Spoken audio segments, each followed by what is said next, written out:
alors j'ai rencontré Lapin en 2006. J'étais alors étudiante aux Arts décoratifs de Strasbourg et mon projet de mémoire portait sur le journal intime. Parce que j'avais réalisé deux projets graphiques qui étaient inspirés de journaux intimes. Et j'ai découvert le travail de Philippe Lejeune et à travers ses ouvrages, j'ai découvert Lapin. Peu de temps après, donc pour un de mes projets de diplôme, j'avais rédigé un carnet de voyage qui parlait d'un voyage que j'avais fait de Paris à Beyrouth en train. Et durant tout mon trajet, j'avais tenu un journal et que après j'ai retranscrit, dont j'ai fait un de mes projets de diplôme, puis plus tard un film. Et donc c'est ce journal que j'ai décidé de déposer à Lapin. Parce que pour la première fois, j'écrivais un journal. Quand je l'écrivais, je savais que j'avais envie qu'il soit lu, en quelque sorte. Alors que les autres que j'avais... Parce que j'écris des journaux depuis l'âge de peut-être 14 ans, surtout pendant les vacances, enfin les voyages, pour pas oublier. Mais c'est à destination personnelle, avec les amis, on les relit, on se dit « Ah mais oui, tu te souviens quand t'as fait ça ou ça ?» Et là, c'était quelque chose que je voulais un peu plus à destination même de gens que je connaissais pas. Parce que c'est un moment où mon histoire personnelle s'est mêlée à l'histoire avec un grand H, parce que je suis partie au Liban au moment où il y a eu la guerre de 2006 au Liban. Donc pour moi, ça me semblait important d'avoir aussi des traces écrites autres que les médias. Voilà. J'ai reçu donc un retour. Mais je m'en souviens que la sensation que j'avais eue, c'était d'un coup, c'est comme de découvrir qu'on fait partie d'un club. Voilà, c'est des gens qui ont aussi cette même, qui ont un peu la même foi en l'écriture intime. Et donc d'un coup, ça donne envie de continuer à écrire, parce que je considère que c'est vraiment quelque chose qui devrait presque être... qui fait beaucoup de bien et qui devrait presque être obligatoire. Et après, j'ai participé à une table ronde. La table ronde portait sur autobiographie et cinéma. Et j'ai régulièrement, je suis l'actualité, et puis le journal aussi, que je lis régulièrement, La Faute à Rousseau. Donc, utilisez-vous vos journaux et de quelle manière pour vos autres productions graphiques ou cinématographiques ? Ah oui, alors surtout au début, quand j'ai commencé à faire des films, c'était des courts-métrages qui étaient très inspirés d'événements que j'avais vécus. Donc comme c'est des événements que je retranscrivais dans mes journaux, à l'époque j'en tenais de façon quotidienne, je me servais de ces écrits pour écrire les scénarios. Parce qu'il y avait des phrases que je remettais ensuite dans les films, de façon très premier degré, des cartons de texte avec la date et un extrait de journal. Repartir de mes journaux intimes servait aussi à me rappeler de la sensation que j'avais au moment où j'écrivais, parce que je trouve qu'il y a des choses qu'on oublie. On est nécessairement, pour avancer, on doit oublier par exemple les situations d'échec. Quand on les vit, c'est dramatique, mais un mois après, on se dit « Oh bon, ça va ». Et si on n'a pas cette trace écrite par exemple de ce désespoir, ou au contraire ça peut être un amour naissant, quelque chose comme ça, et après on revient à l'écrit, on se dit « Ah, mais oui, c'était ça, c'était comme ça, c'est ça que je ressentais ». Et je trouve qu'il suffit que de quelques mots pour revivre la sensation.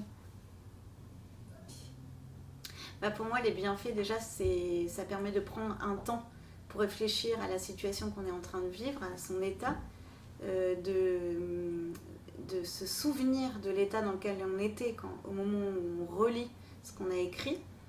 Et ça permet finalement de devenir presque un personnage de fiction. C'est-à-dire qu'on va prendre du recul sur ce qu'on est en train de vivre parce qu'on l'écrit. Et c'est nous qui choisissons les mots pour exprimer ce qu'on ressent, pour exprimer toutes les émotions, les événements. Et donc ça permet une sorte de recul, un pas de côté par rapport à la réalité. Moi, j'incite souvent les gens à écrire, surtout quand on traverse des moments qui ne sont pas forcément agréables, parce que ça fait... c'est cette idée de se détacher un peu de soi. Même si on n'écrit que 5 minutes, 10 minutes, et après il y a différentes strates d'écriture, on peut écrire ce qu'on ressent, on peut écrire ce dont on a envie, ce qui nous fait du mal, ce qui nous fait du bien, et voilà, et d'écrire même 5 minutes par jour, voilà, ça fait un bien fou, parce que on est présent, là, voilà, on réfléchit à ce qui se passe à ce moment-là dans notre vie. Et je pense qu'il faut en effet penser à...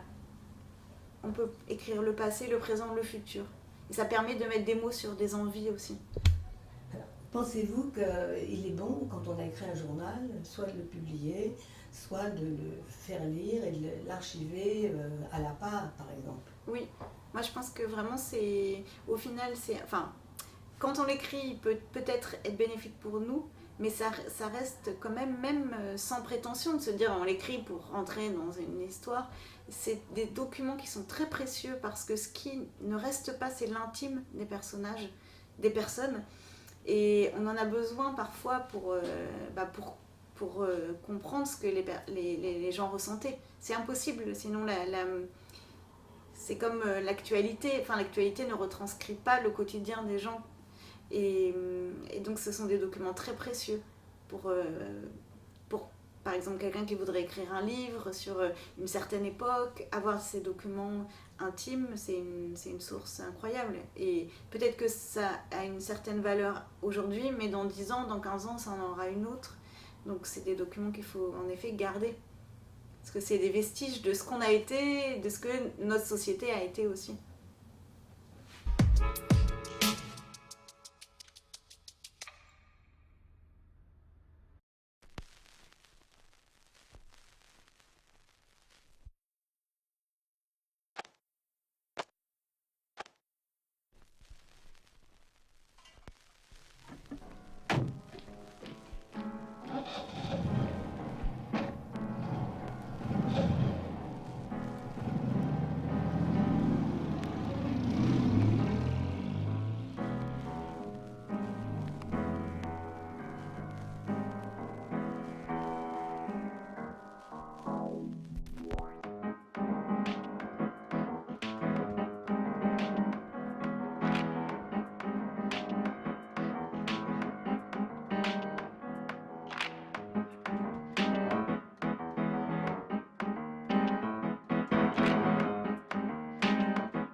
Nouvelle riposte dans le sud Liban suite à l'enlèvement de 2 soldats étrangers. Une pluie de bombes venue du territoire voisin est tombée sur le pays. Dans la nuit, l'aéroport de Beyrouth a été complètement détruit par les frappes aériennes. On compte déjà 53 victimes.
Bonjour, je m'appelle Fred.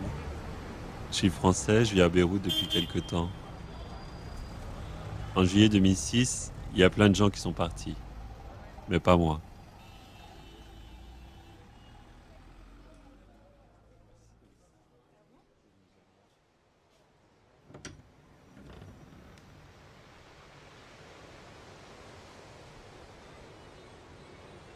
Je crois, Chloé, que le Liban, faut pas chercher à le comprendre. La première fois que tu viens ici, tu crois que tu as tout compris.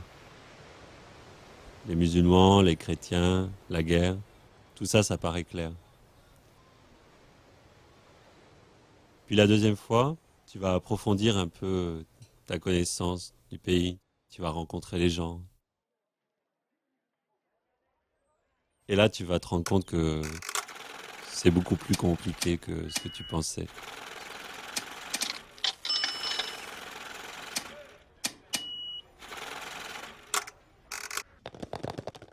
En fait, le Liban, ça se comprend pas. Ça se vit.